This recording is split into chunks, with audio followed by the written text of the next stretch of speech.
না রে বন্ধুরে তুই পিরিত করিস না। আমি হাল চাষ করি। আমি হাল চাষ করতে এখানে কি মজা হচ্ছে রে বাবা। এই এই এই এই তোকে আমার জমিতে হাল চাষ করতে কে বলেছিলে রে? অপদার্থ কোথাকার! আমার তো মাথাটা আজকে খারাপ করে দিলি। ভাগ্যিস আমি এখন ঘুমিয়ে আছি, তুই আমার মাথাটা দিলি গরম করে। এই, এখানে থেকে তুই চলে যা বলছি। হাল চাষ করতে কেন এসেছিস? আরে আরে, এটা আমার জমি। আমি হাল চাষ করব না, কে হাল চাষ করবে? তুই এখান থেকে চলে যা। আমার জমি, আমি হাল চাষ করব, বুঝতে পেরেছিস? এই, তুই কি ভেবেছিস? হ্যাঁ, তুই আমার জমিতে হাল চাষ করবি?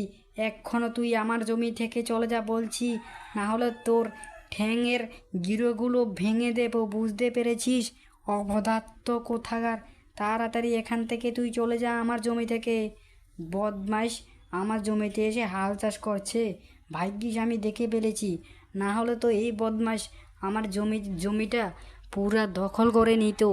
ভাগ্যিস সে শয়তানকে আমি দেখে ফেলেছি, না হলে তো আমার জমি দিত আজকে শেষ করে।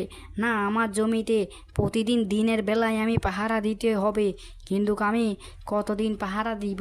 না, সকালবেলা আমি পাহারা দিব, আর বিকালবেলা আমার বউকে দিয়ে পাহারা দিতে হবে।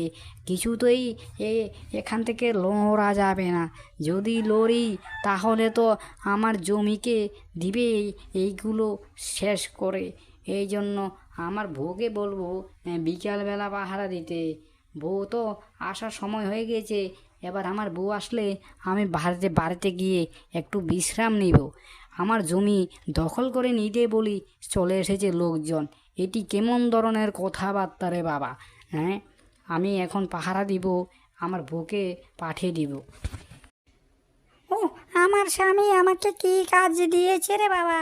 এই কাজটি আমি কিভাবে করব? এখানে বলে দাঁড়িয়ে দাঁড়িয়ে পাহারা থাকতে হবে। এটা কি করে সম্ভব?